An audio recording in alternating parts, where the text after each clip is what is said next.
Darıl bana ama bir gün beni ararsan, bak ruhuma. Birden gecem tutarsa güneşi çevir bana. Sevgilim bağışla, biraz zor olsa da. Affet beni akşamüstü gölgen uzarken. Öğleden sonra affet ne zaman istersen. Affet beni gece vakti ay doğmuş süzülürken. Sabaha kalmadan affet tam ayrıldık derken. Çünkü sen çölüme yağmur oldun. Sen geceme gündüz oldun. Sen canıma yoldaş oldun. Sen kışıma yorgan oldun. Eğer seni kırdıysam darıl bana, ama bir gün beni ararsan, bak ruhuma. Birden gecem tutarsa güneşi çevir bana.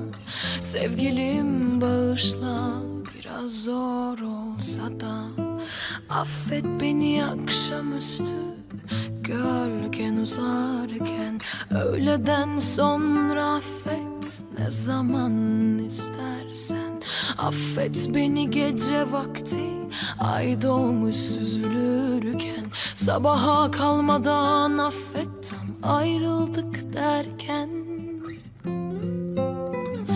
Çünkü sen çölüme yağmur oldun. Sen geceme gündüz oldun. Sen canıma yoldaş oldun. Sen kışıma yorgan oldun. Sen çölüme yağmur oldun. Sen geceme gündüz oldun. Sen canıma yoldaş oldun.